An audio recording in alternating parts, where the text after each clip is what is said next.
Morning, सत श्री अकाल, केम छो की हाल। मस्त। हाँ तो देखो, अब हम अपना नेक्स्ट टॉपिक करते हैं। लास्ट क्लास में हम लोगों ने फोटो इलेक्ट्रिक इफेक्ट के बारे में बात करी, जो आप लोग पहले में पढ़ चुके हो। मुझे नहीं लगता फोटो इलेक्ट्रिक इफेक्ट ज़्यादा परेशान करने वाला टॉपिक है। अब हम लोग देखेंगे कॉम्पटन इफेक्ट। ठीक है, नेक्स्ट हेडिंग आप लोग लगाओगे कॉम्पटन इफेक्ट।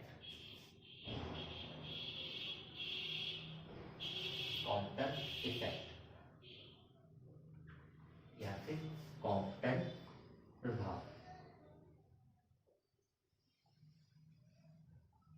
साइंटिस्ट था एक कॉम्पटन।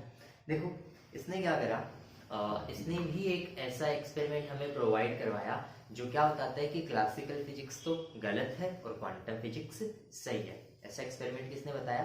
कॉम्पटन ने बताया। तो कॉम्पटन ने क्या किया? कॉम्पटन ने एक क्रिस्टल लिया, इस तरह से ग्रेफाइट क्रिस्टल,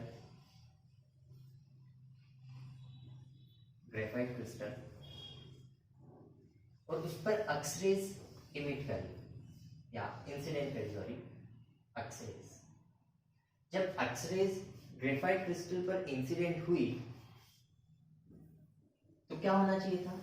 यहां से एक्सरेज इस पर इंसिडेंट होने के बाद में या तो रिफ्लेक्ट होनी चाहिए थी या फिर रेफ्रेक्ट होनी चाहिए थी, या तो अपवर्तित होनी चाहिए थी या फिर परावर्तित होनी चाहिए थी। ऐसा होना चाहिए था। मतलब जिस एनर्जी की वेव हम यहाँ पर इंसिडेंट कर रहे हैं, रिफ्लेक्ट होने के बाद में उसी एनर्जी की वेव हमें मिलनी चाहिए थी। ऐसा होना चाहिए था। तो एनर्जी लॉस यहाँ पर नहीं होना चाहिए था। लेकिन जब यहाँ एक्सरेज इंसिडेंट की गई तो यहाँ पर जो रिफ्लेक्ट होकर हमें एक्सरेज मिल रही है, उनकी जो एनर्जी है वो इनिशियल एनर्जी के कंपैरिजन में थोड़ी सी कम मिलती है। मतलब वो एनर्जी किससे दे दी गई? क्रिस्टल को दे दी गई, या क्रिस्टल में जो इलेक्ट्रॉन्स उपस्थित थे उनको दे दी गई। अब ऐसा कैसे हो सकता है? क्लासिकल थ्योरी तो हमें ये बताती है कि जो एनर्जी थी सेम मिलनी चाहिए थी, जबकि यहाँ पर रिजल्ट हमें क्या दिखाई दे रहे हैं कि जिस वेव को हमने इंसिडेंट कराया है उसकी एनर्जी और जो वेव हमें बाद में मिल रही है उसकी एनर्जी में, दोनों में क्या आ रहा है? डिफरेंस आ रहा है। तो ये कैसे हो सकता है? तो इसकी एक्सप्लेनेशन हमें किसने प्रोवाइड करवाई? कॉम्पटन ने ही प्रोवाइड करवाई। कॉम्पटन ने ये डिटेक्ट भी किया और कॉम्पटन ने ये एक्सप्लेन भी किया। ठीक, तो कॉम्पटन ने ये एक्सप्लेन कैसे किया ये हम लोग देखते हैं। कॉम्पटन ने भी हमें क्या बताया कि जो अपने पास लाइट होती है वो कैसी होती है? फोटॉन्स की फॉर्म में होती है। ठीक है, कॉम्पटन ने जो ये इफेक्ट देखने को मिला हमें, इसको तो क्या नाम दे दिया गया? Compton effect. इसकी एक्सप्लेनेशन कैसे प्रोवाइड करवा? देखो कॉम्पटन ने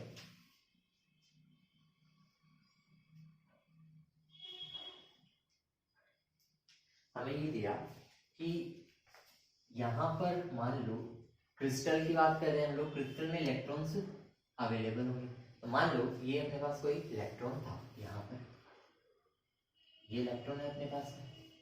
ठीक, यहां से जो लाइट आ रही है वो लाइट एज ए वेव नहीं आती। यहां से जो अपने पास में एक्सरे आ रही है, वो जो एक्सरे है वो एज ए वेव में आकर यहाँ पर किस फॉर्म में आती है? एज ए फोटोन या एज ए पार्टिकल वो आती है। तो जब एक पार्टिकल यहां से आएगा और वो किसी दूसरे पार्टिकल से कोलिजन करेगा तो इसको भी किस में भेज देगा? मोशन में भेज देगा, या अपनी एनर्जी किसको दे देगा? इस इलेक्ट्रॉन को दे देगा। तो यहां से जो वेव आ रही होती है वो एज ए वेव ना आकर कैसे आती है? As a particle. तो इस तरह से ये फोटोन किसके पास पहुंचता है? इलेक्ट्रॉन के पास पहुंचता है। ये फोटोन है। मतलब कॉम्पटन ने ये सही से एक्सप्लेन हमें करा थ्योरेटिकली, और क्या मानकर ये एक्सप्लेन किया कि जो लाइट होती है या जो यहाँ से रे आ रही होती है एक्सरे, वो एज ए वेव ना आकर एज ए पार्टिकल आती है, और उस पार्टिकल को क्या नाम दे दिया गया था? फोटोन नाम दे दिया था। तो ये फोटोन की फॉर्म में यहाँ पर आती है, इस इलेक्ट्रॉन पर टकराती है। अब जब इलेक्ट्रॉन से ये टकराएगी तो हम लोग कोलिजन के कंसेप्ट से देखेंगे कि मान लो यहाँ से ये फोटोन तो किस साइड चला गया? इस साइड इस डायरेक्शन में चला गया ऐसे, और इलेक्ट्रॉन किस डायरेक्शन में चला गया, इलेक्ट्रॉन इस डायरेक्शन में चला गया इस तरह से। ये इनिशियल जो रे आ रही है अपनी उसकी डायरेक्शन है। तो यहां से इस वाली डायरेक्शन को तो हम लोग दिखा देते हैं फाई से, जिसको क्या बोल दिया जाएगा, स्कैटरिंग एंगल। और ये वाला एंगल किससे दिखा दिया, मान लो थीटा से। ये इलेक्ट्रॉन हो गया इस तरह से, यहाँ से फोटोन आया। अब अगर फोटोन की बात की जाए तो हम लोग यहाँ पर इसको प्रूव करेंगे, जो इसकी फोटोन की एनर्जी है यहाँ पर किस फॉर्म में होगी, या इसके एनर्जी में कितना चेंज हुआ, इसके वेवलेंथ में कितना चेंज हुआ। देखो यहाँ पर एनर्जी ज़्यादा थी मतलब वेवलेंथ कम था, यहाँ पर एनर्जी क्या होगी, कम होगी मतलब वेवलेंथ क्या हो जाएगा, ज़्यादा। तो ठीक है, तो इन दोनों का जो वेवलेंथ का डिफरेंस आएगा वो हम लोग कॉम्पटन इफेक्ट में निकालते हैं। ठीक, अब यहाँ पर पहले हम लोग बात कर रहे हैं इसकी फोटोन की। फोटोन की एनर्जी कैसे दी जाएगी, हमें पता है फोटोन की एनर्जी कैसे दी गई, E equals to H nu की फॉर्म में। तो यहाँ पर इसकी एनर्जी कितनी आ जाएगी, एच न्यू। अच्छा ठीक है भाई, मोमेंटम कैसे दिया जाएगा, अगर मोमेंटम की बात की जाए तो ये इंसिडेंट फोटोन है, इंसिडेंट फोटोन। अगर मोमेंटम की बात की जाए पी कैसे दिया जाएगा, E अपॉन सी की फॉर्म में। E कैसे दिया जाएगा, E अपॉन सी की फॉर्म में। हमेशा याद रखना ही, अगर हम लोग फोटोन की बात करें तो P कैसे दिया जाएगा, E अपॉन सी की फॉर्म में। या E की वैल्यू अगर मैं लिख दूं एच न्यू तो ये हो जाएगा एच न्यू अपॉन सी। तो यहाँ पर एच न्यू अपॉन में क्या आ जाएगा, सी। ये तो एनर्जी होगी, ये मोमेंटम हो गया। ठीक है, ये किसकी बात की जा रही है, इंसिडेंट फोटोन। और इंसिडेंट फोटोन की जो फ्रीक्वेंसी है वो किससे दी जा रही है, न्यू से दी जा रही है। अब देखो यहां पर ये फोटोन गया है, इसको हम लोग क्या बोलेंगे, स्कैटर्ड फोटोन। इसको क्या बोलेंगे, स्कैटर्ड फोटोन, क्योंकि ये क्या हो गया, स्कैटर हो गया, यहां से आ रहा था और यहाँ इस साइड चला गया, परिकीर्णित हो गया। तो इसको क्या बोलेंगे हम लोग, स्कैटर्ड फोटोन या परिकीर्णित फोटोन। इस वाले इलेक्ट्रॉन को क्या बोला जाएगा, रिकॉइल इलेक्ट्रॉन, रिकॉइल इलेक्ट्रॉन। क्योंकि इलेक्ट्रॉन क्या हुआ है यहाँ पर, रिकॉइल। इलेक्ट्रॉन पर आकर फोटोन टकराया, फोटोन एक डायरेक्शन में चला गया, दूसरी डायरेक्शन में बन गया इलेक्ट्रॉन। तो ये हो गया रिकॉइल इलेक्ट्रॉन। अब देखो इनकी हम लोग एनर्जी मोमेंटम और इसका एनर्जी मोमेंटम फाइंड आउट करेंगे। तो इसके लिए एनर्जी मोमेंटम तो ये आ गया।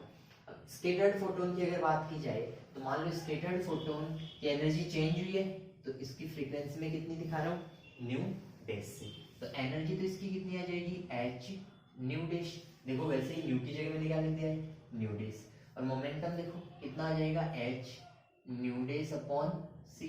देखो एच न्यू की जगह न्यू डैश अपॉन में सी। तो ये किसकी बात होगी, स्कैटर्ड फोटोन की। अब इलेक्ट्रॉन पर आ जाते हैं। तो देखो इलेक्ट्रॉन स्टार्टिंग में ये रुका हुआ इलेक्ट्रॉन था, इसका मोमेंटम तो कैसे दिया जाएगा, जीरो से। और एनर्जी देखो ये रेस्ट में है, तो रेस्ट एनर्जी कैसे दी जाती है, आइंस्टीन के फॉर्मूले के अकॉर्डिंग एनर्जी क्या होती है, E equals to mc square. जब रेस्ट में है तो इसका मास कैसे कितना लेंगे हम लोग, m नॉट। तो एनर्जी तो होगी इसकी m नॉट c स्क्वायर। और मोमेंटम कितना हो गया, रुका हुआ है तो मोमेंटम कितना हो गया, जीरो। मैं थोड़ा सा नीचे लिख देता हूँ, यहाँ पर लिख देता हूँ, देखो इधर लिख देते हैं। एनर्जी तो हो गई m नॉट c स्क्वायर और मोमेंटम कितना हो गया, जीरो, इस वाले इलेक्ट्रॉन के लिए। अब इस वाले इलेक्ट्रॉन की अगर बात की जाए तो इस वाले इलेक्ट्रॉन के लिए एनर्जी तो कैसे दी जाएगी, अब ये किसमें, मोशन में। मोशन में मास m नॉट ने लेकर क्या लेंगे हम लोग, m। तो इसका मोमेंटम तो कितना हो जाएगा, सॉरी एनर्जी तो कितनी हो जाएगी, m c स्क्वायर। और मोमेंटम कैसे दिया जाएगा, देखो मोमेंटम क्या होता है, b equals to M V. b equals to M V किसी भी पार्टिकल के लिए, तो कितना दिया जाएगा, m इंटू में v। इस तरह से अपने पास ये डायग्राम बन जाएगा। ये हम लोग कॉम्पटन ने जो एक्सप्लेनेशन हमें प्रोवाइड करवाई वो अब हम पढ़ रहे हैं। ठीक है, अगर क्लासिकल फिजिक्स सही होती तो उसके अकॉर्डिंग क्या होना चाहिए था कि ये वेव आई, इलेक्ट्रॉन पर इंसिडेंट हुई और वेव इस डायरेक्शन में चली जानी चाहिए थी, इलेक्ट्रॉन वहीं रहना चाहिए था। जबकि ऐसा नहीं होता है। तो इसके एक्सप्लेनेशन हमें कॉम्पन ने प्रोवाइड करवाई कुछ इस तरह से। तो ये हमें डायग्राम आप लोग दिखा देंगे, ये मैं मिटा रहा हूँ। अब कॉम्पटन ने जनरल जो फिजिक्स के लॉज थे उनको यूज करते हुए एक्सप्लेनेशन हमें दी। देखो मान लो ये जो इंसिडेंट डायरेक्शन है इसको मैं एक्स डायरेक्शन मान लेता हूँ और इसके परपेंडिकुलर यहाँ क्या कौन सी डायरेक्शन दिखा देता हूँ, वाई वाली डायरेक्शन दिखा देता हूँ। अब हम लोग यहाँ पर फिजिक्स के जो नॉर्मल रूल्स हैं उनको काम में लेकर आगे सॉल्यूशन निकालेंगे। देखो हम लोग यहाँ एनर्जी कंजर्वेशन लॉ लगाएंगे और साथ में मोमेंटम कंजर्वेशन लॉ लगाएंगे। तो एनर्जी तो देखेंगे कि स्टार्टिंग में जो एनर्जी है फाइनल एनर्जी भी वही होनी चाहिए। मोमेंटम देखेंगे तो मोमेंटम के लिए दो डायरेक्शन मिल जाएगी, तो एक्स वाली और एक वाई वाली। तो एक्स डायरेक्शन में मोमेंटम कंजर्वेशन लॉ लगाएंगे और वाई डायरेक्शन में भी मोमेंटम कंजर्वेशन लॉ लगाएंगे। तो पहले मैं इनके कंपोनेंट्स निकाल देता हूँ मोमेंटम के। अब देखो अगर फोटोन की बात की जाए तो स्कैटर्ड की बात करेंगे, इंसिडेंट का तो देखो मोमेंटम किस डायरेक्शन में, एक्स डायरेक्शन में है, और इलेक्ट्रॉन का कोई भी मोमेंटम नहीं है, जीरो है, तो इसमें डायरेक्शन की बात नहीं करेंगे। अब देखो स्कैटर्ड फोटोन की अगर बात की जाए एक्स डायरेक्शन में, तो यहाँ देखो ये वाला एंगल कितना बन रहा है, फाई बन रहा है, तो मोमेंटम ये है, इस साइड एंगल फाई बन रहा है, तो देखो क्या आ जाएगा, cos फाई आएगा कंपोनेंट। तो देखना कितना आ गया एक्स डायरेक्शन में momentum h nu dash upon में c, साथ में क्या आ जाएगा cos फाई आई। और y डायरेक्शन में देखो, y डायरेक्शन में कंपोनेंट क्या आता है, साइन आता है, तो ये आ जाएगा h न्यू डेज अपॉन में c इंटू में साइन फाई। अब इलेक्ट्रॉन की भी बात की जाएगी, देखो इलेक्ट्रॉन का मोमेंटम कितना है mv, ये एंगल कितना बन रहा है थीटा, तो थीटा की साइड कंपोनेंट क्या आ जाएगा cos, तो इसमें देखो क्या आ जाएगा mv cos थीटा आएगा। अब ऐसे ही अगर इसकी बात की जाए नीचे की तरफ, तो नीचे की तरफ देखो मोमेंटम कितना आएगा इसका इलेक्ट्रॉन का mv, ये एंगल थीटा है, तो ये साइन में आ जाएगा साइन थीटा। तो इस तरह से अपने पास ये मोमेंटम आ गया एक्स और वाई डायरेक्शन में। अब हम लोग एनर्जी कंजर्वेशन लॉ लगाएंगे। फर्स्ट हम लोग देखेंगे फ्रॉम एनर्जी कंजर्वेशन लॉ। देखो इनिशियल एनर्जी इसके इक्वल रहेगी फाइनल एनर्जी के इक्वल रहेगी, equals to final energy. Initial देखो फोटोन और इलेक्ट्रॉन की दोनों की एनर्जी काउंट करेंगे लोग, तो फोटोन की एनर्जी तो कितनी है h न्यू, तो ये आ जाएगा h न्यू, प्लस इलेक्ट्रॉन की एनर्जी कितनी है m naught c square plus m naught c square equals to final energy देखो फोटोन की तो कितनी है h न्यू डेज, तो h nu dash plus electron की एनर्जी कितनी है mc स्क्वायर, ये आ जाएगा mc स्क्वायर। ये इक्वेशन बनी अपने पास। इस इक्वेशन को थोड़ा सा मॉडिफाई कर लेंगे, देखो इस h न्यू डेज को इस तरफ ले जाएंगे तो इधर क्या बच गया mc स्क्वायर, तो ये हो गया mc स्क्वायर इक्वल्स टू इन दोनों में देखो क्या कॉमन आ जाएगा h, तो ये h तो कॉमन लिया, तो न्यू माइनस न्यू डेज बच गया, प्लस में क्या आ जाएगा m नॉट c स्क्वायर। इसे बोल देंगे हम लोग इक्वेशन नंबर 1। ठीक है, फिर मोमेंटम कंजर्वेशन अप्लाई करेंगे, तो ये मैं बता देता हूँ, ये देखो यहाँ से मैंने मिटा दिया और ये भी मिटा रहा हूँ।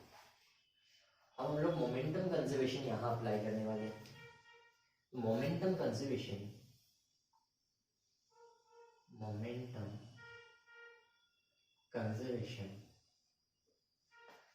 इन एक्स डायरेक्शन, पहले कौन सी डायरेक्शन में पढ़ेंगे एक्स डायरेक्शन में, फिर वाई डायरेक्शन। एक्स डायरेक्शन में देखो कॉलिजन से पहले का मोमेंटम, तो फोटोन का मोमेंटम है कितना h nu upon c, h nu upon c plus electron का मोमेंटम कितना है 0, तो plus 0 equals to x direction में कॉलिजन के बाद का मोमेंटम, तो फोटोन का मोमेंटम कितना है h न्यू डेज अपॉन में c cos phi plus electron का मोमेंटम देखो इस वाली डायरेक्शन में कितना है, mv cos थीटा। तो ये आ गया, दिखा दोगे ये।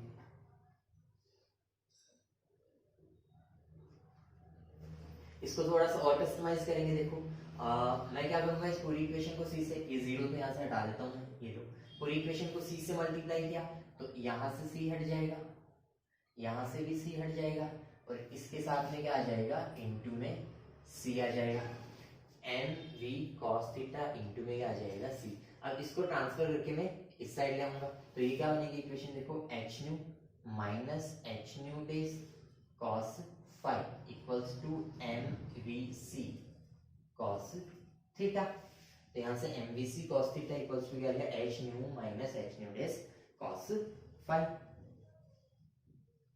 या फिर मैं इसको ऐसे भी लिख सकता हूँ, ये मैं लिख देता हूँ, mvc cos theta equals to h common आ रहा है इसमें, तो h कॉमन निकाल दिया, इनटू में क्या आ गया, new minus nu dash cos five. ये बनी अपने पास इक्वेशन नंबर 2। तो ये हो गया momentum conservation in x direction. ऐसे ही मोमेंटम कंजर्वेशन लगा देंगे वाई डायरेक्शन में। देखो ये मैं मिटा देता हूँ जगह के अभाव में, और देखो momentum conservation in Y direction, तो यहां हम लोग लिखेंगे momentum conservation in Y direction. अगर वाई डायरेक्शन में मोमेंटम कंजर्वेशन की बात की जाए तो इनिशियल देखो ये एक्स डायरेक्शन में है फोटोन, तो वाई डायरेक्शन में इसका कोई मोमेंटम नहीं है, तो फोटोन का मोमेंटम जीरो, प्लस इलेक्ट्रॉन का तो दोनों तरफ ही जीरो है, तो ये भी क्या रहेगा, zero, equals to initial momentum zero था। अब वाई डायरेक्शन में, एक्स डायरेक्शन में तो था, वाई डायरेक्शन में है। अब बाद में देखते हैं, तो देखना फोटोन का तो क्या हो गया, momentum h nu dash upon में c, साथ में आ जाएगा साइन फाइव, प्लस इलेक्ट्रॉन का देखो किस साइड है, नीचे की साइड है, मतलब डायरेक्शन क्या होगी, ऑपोजिट, तो यहाँ प्लस की जगह कैसा साइन लगाएंगे हम लोग, नेगेटिव, माइनस कितना आ जाएगा, mv साइन थीटा। ये अपने पास इक्वेशन बन गई। अब इसको मैं जो अपना डायग्राम है इसको मैं मिटा देता हूँ, ये बीच में इसमें बहुत जगह गहरी हुई है, तो ये मैं मिटा रहा हूँ।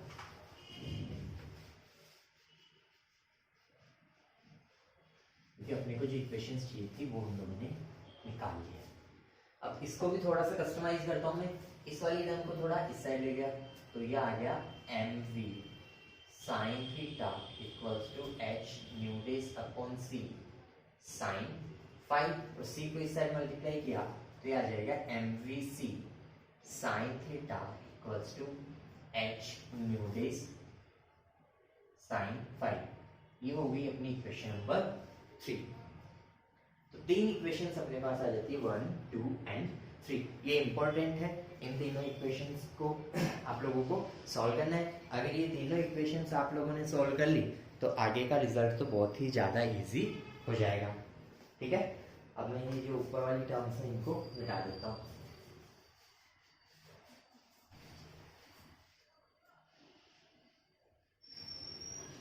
अब देखो हम लोग नेक्स्ट इक्वेशन क्या करेंगे, जो इक्वेशन नंबर 2 है और इक्वेशन नंबर 3 है, इन दोनों का स्क्वायर कर देंगे और ऐड करेंगे। तो इक्वेशन 2 और 3 का स्क्वायर करेंगे और ऐड करेंगे। देखो 2 का स्क्वायर करेंगे तो पहले लेफ्ट हैंड साइड देख लेते हैं हम लोग, m square v square c square sine square theta. मैं यहाँ लिख रहा हूँ m square v square c square, साथ में क्या आ जाएगा, साइन स्क्वायर थीटा, प्लस इसका भी स्क्वायर करना है, प्लस इसका स्क्वायर करेंगे क्या आ जाएगा, m square v square c square cos square theta, cos square theta equals to इसका स्क्वायर क्या हो जाएगा, h square nu dash square sine square phi, plus इसका स्क्वायर क्या हो जाएगा, h square nu minus nu dash sine phi का whole, cos phi, sorry यहाँ कॉस फाइव है, गलत नहीं करना है, कॉस फाइव का होल स्क्वायर, दोनों का स्क्वायर करा और ऐड कर दिया। अब इन दोनों इक्वेशंस को मैं मिटा सकता हूँ, मिटा देंगे।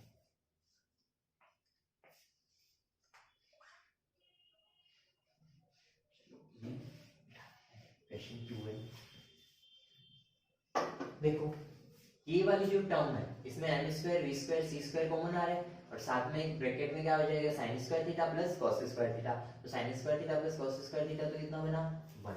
तो ये क्या हो जाएगा m square v square c square equals to ये वाली टर्म ऐसी की ऐसी h square nu dash square sine square 5 plus ये एच स्क्वायर ऐसा का ऐसा हुआ, इसको मैंने ओपन कर दिया है, इसको मैं ओपन करूंगा तो देखो क्या हो जाएगा न्यू का स्क्वायर होगा plus nu dash square cos square 5 minus minus 2 nu nu dash cos 5, ये टर्म बनेगी, इसको मल्टीप्लाई करेंगे, देखना क्या आ जाएगा m square v square c square equals to ये टर्म ऐसी कैसी h square nu dash square sine square 5 plus इसको इससे मल्टीप्लाई करा क्या हो जाएगा h square nu square plus इसको इससे मल्टीप्लाई किया h square nu dash square cos square 5 minus ये क्या हो जाएगा 2h square nu nu dash cos 5, ये टर्म बनेगी, देखो h square nu dash square sine square 5 h square nu dash square cos square 5, दोनों में से h square nu dash square common आ रहा है और cos sine square plus cos square कितना बन जाएगा 1 बनेगा। इसको ऐसे लिख देंगे m square v square c square equals to ये तो as it is h square nu square plus h square nu dash square plus में कितना आ जाएगा सॉरी माइनस में minus 2h square nu nu dash cos 5, इस पूरे में एच स्क्वायर देखो कॉमन आ रहा है तो नेक्स्ट टर्म में क्या करेंगे m square v square c square equals to पूरे में से एच स्क्वायर कॉमन निकाल देंगे, तो एच स्क्वायर तो कॉमन आ गया तो ये क्या बन जाएगा nu square plus nu dash square minus 2 nu nu dash cos 5, ये आ जाएगी अपनी इक्वेशन नंबर 4। यहां पर बना रहे हैं हम लोग equation number 4,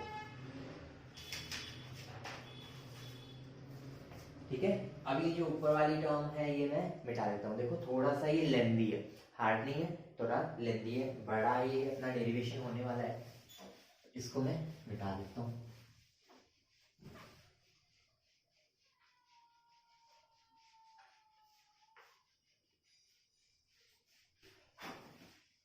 now squaring equation 1, अब इक्वेशन 1 का स्क्वायर करेंगे। नाउ स्क्वायरिंग इक्वेशन 1, इक्वेशन 1 का स्क्वायर करेंगे तो देखो इस साइड स्क्वायर करेंगे तो क्या हो जाएगा एम स्क्वायर सी स्क्वायर या सी की पावर 4 हो जाएगी, स्क्वायर क्या सी की पावर 4 इक्वल्स टू इसमें इस पूरे का स्क्वायर होगा तो देखो ऐसा लिख दूंगा मैं h nu minus nu dash plus m not c square का होल स्क्वायर, इसका होल स्क्वायर ओपन करेंगे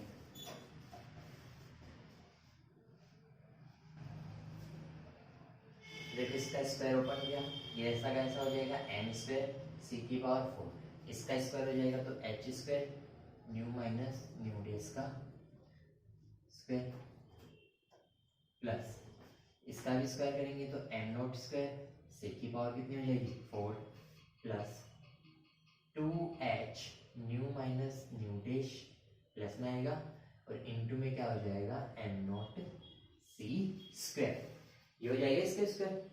अब देखो यहाँ पर इसका भी स्क्वायर ओपन कर देंगे तो ये हो जाएगा एम स्क्वायर सी की पावर कितनी 4 इक्वल्स टू एच स्क्वायर, ये क्या बन जाएगा nu square plus nu dash square minus 2 nu डेस, ये टर्म ऐसी कैसी plus m naught square c की पावर 4, ये टर्म भी ऐसी कैसी हो जाएगी 2h इंटू में आ जाएगा m not c square into में क्या आ जाएगा न्यू इंटू में न्यू डैश, ये अपनी आ जाएगी, जिसे हम लोग बोलेंगे इक्वेशन नंबर 5। ये होगी अपनी इक्वेशन नंबर 5। मैं ये मिटा रहा हूं और ऊपर वाली टर्म भी मिटा देता हूं।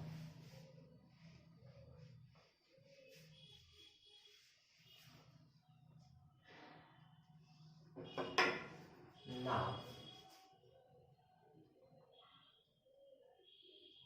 5 माइनस 4, इक्वेशन 5 में से इक्वेशन 4 को सबट्रैक्ट करेंगे।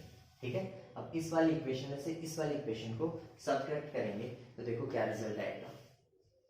ये n स्क्वायर सी की पावर 4, n स्क्वायर सी की पावर 4 माइनस ये हो जाएगा n स्क्वायर v स्क्वायर और c स्क्वायर इक्वल्स टू, फिर इसमें से इसको सबट्रैक्ट करना है तो देखो मैं लिख रहा हूं h square nu square plus nu dash square minus 2 nu dash plus m not square c की पावर कितनी हो जाएगी 4 प्लस 2h n नॉट c square nu minus nu dash minus ये वाली पूरी टर्म आ जाएगी। देखो क्या हो जाएगा h square nu square minus में प्लस में क्या हो जाएगा new dash square minus 2 nu dash cos 5, ये टर्म बनेगी।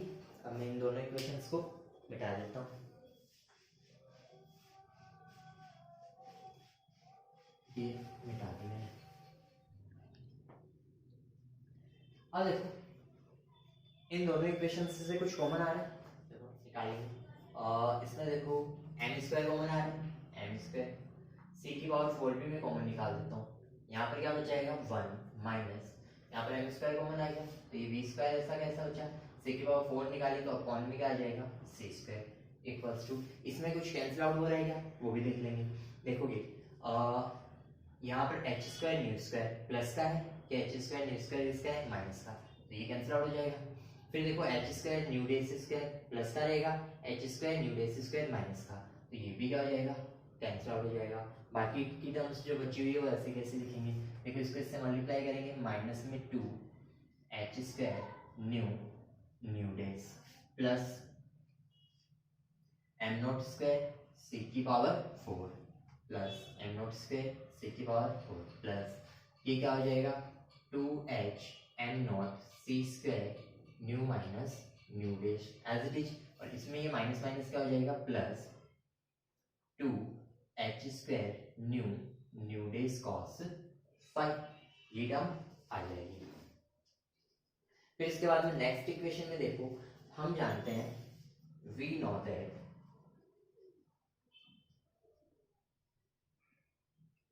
देखो हमें पता है कि जो आइंस्टीन के अकॉर्डिंग m इक्वल्स टू क्या होता है m not upon under root में 1 minus v square upon c square होगा ही।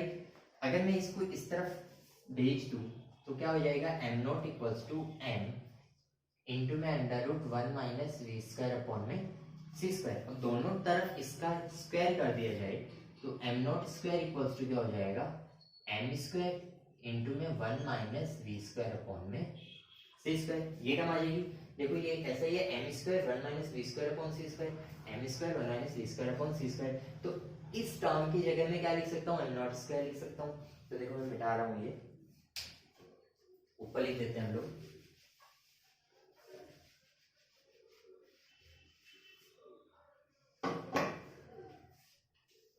इस पूरे की जगह आ जाएगा m नॉट स्क्वायर, साथ में c की पावर 4 है as it is.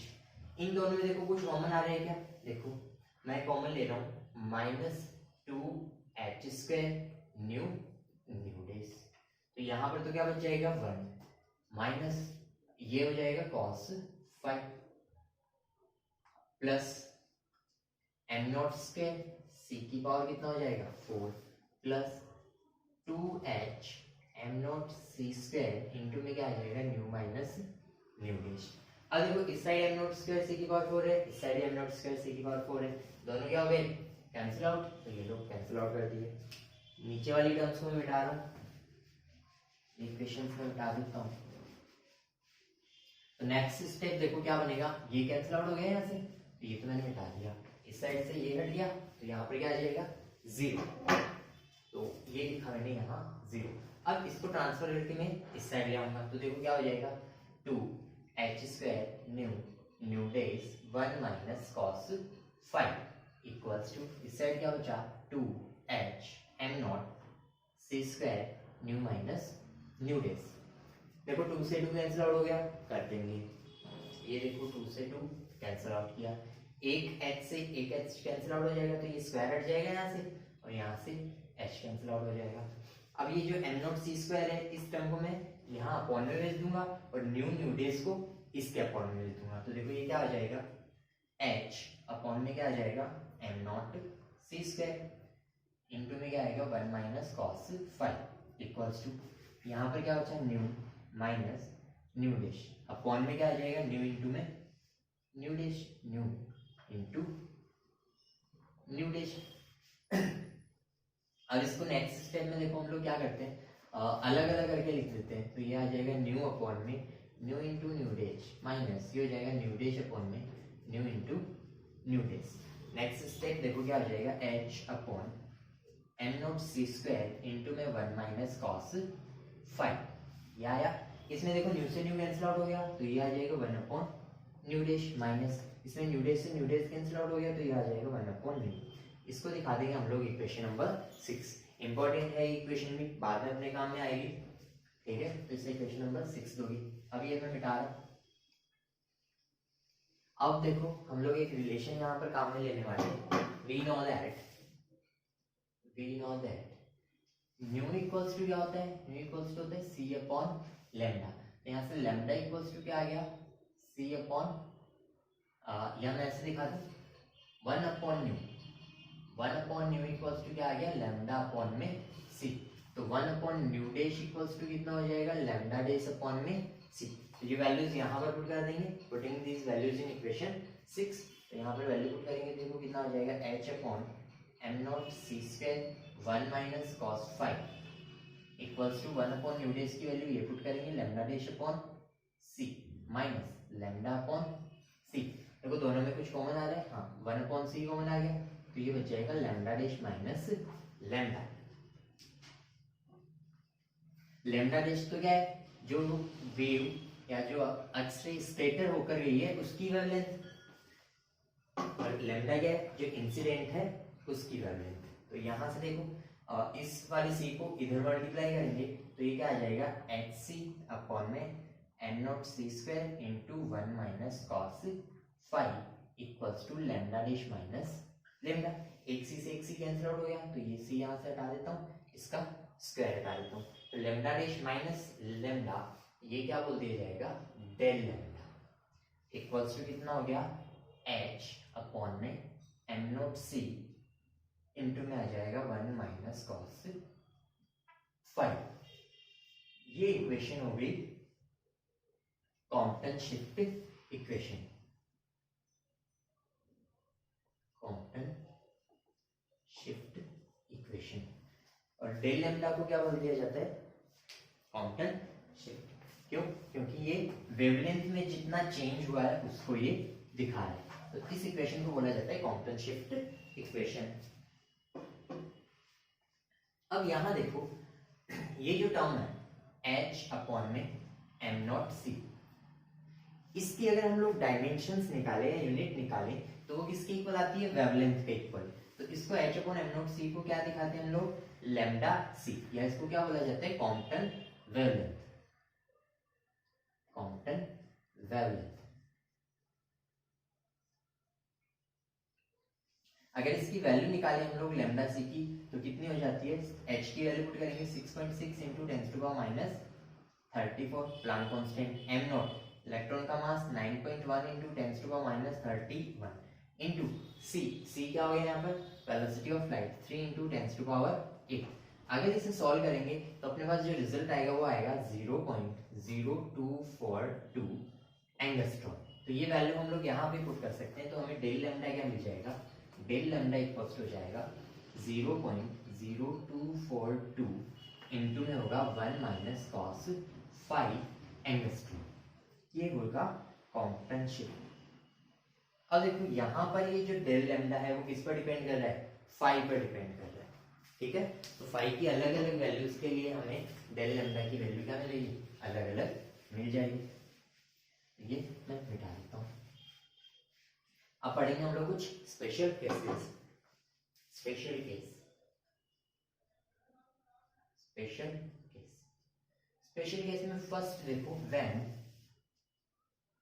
Phi equals to कितना हो, 0 डिग्री। अगर फाई 0 है तो cos फाई की वैल्यू कितनी रही, cos phi equals to 1, cos phi की वैल्यू 1 रहेगी। तो यहाँ पर देखो डेल लैम्डा इक्वल्स टू क्या आ जाएगा, del lambda equals to 0.0242 1 minus 1 angstrom, या फिर मैं इसे क्या बोलूंगा 0 एंगस्ट्रॉम। तो ये डेल लैम्डा क्या हुआ, मिनिमम या 0, या मैं ऐसे बोल सकता हूँ यहाँ पर हमें कोई भी शिफ्ट देखने को नहीं मिल रहा। मतलब अगर कोई वेव है वो इंसिडेंट होने के बाद में सेम पाथ पर चली जाती है, मतलब स्कैटर नहीं हो रही, फाई 0 होने का मतलब वो स्कैटर नहीं हो रही, तो वहां पर हमें कोई भी क्वांटम शिफ्ट देखने को नहीं मिलेगा। केस सेकंड, जब मैं फाई इक्वल्स टू कितना हो 180 डिग्री, तो इस वाले केस में cos फाई की वैल्यू कितनी रहेगी, -1। तो यहाँ पर डेल लैम्डा कैसा होगा, maximum. Del lambda equals to क्या हो जाएगा, मैक्सिमम। कैसे दिया जाएगा ये 0.0242 इंटू में 1 माइनस, और cos फाई की वैल्यू -1 पुट करेंगे तो ये प्लस हो जाएगा, +1। तो इक्वल्स टू कितना हो जाएगा 0.0484 एंगस्ट्रॉम। ये कैसा होगा, मैक्सिमम। तो इस वाले केस में अगर वेव 180 डिग्री पर स्कैटर हो जाती है, मतलब वापस उसी डायरेक्शन में चली जाती है, तो हम लोग क्या बोलेंगे कि जो क्वांटम शिफ्ट मिलेगा यहाँ पर वो मैक्सिमम होगा, उसकी ये वैल्यू रहेगी, ठीक है। तो इस तरह से क्वांटम ने ये जो एनर्जी में चेंज हुआ, वेवलेंथ में चेंज हुआ, ये सारे एक्सप्लेन कर दिए, और experimental result in theoretical result से एकदम मैच करते हैं। तो क्वांटम ने ये सही से एक्सप्लेन कर दिया। तो क्वांटम फिजिक्स के लिए हमें एक और एविडेंस मिल जाता है कि क्वांटम फिजिक्स क्या है, सही होती है, ठीक है। बाकी ये तो हम लोगों ने अभी फोटोन की बात करी है। अब इलेक्ट्रॉन से रिलेटेड भी कुछ चीजें उसने बताई, वो भी हमें पढ़नी है, वो नेक्स्ट लेक्चर्स में देखेंगे। आज के लिए इतना ही, थैंक यू, फिर मिलेंगे।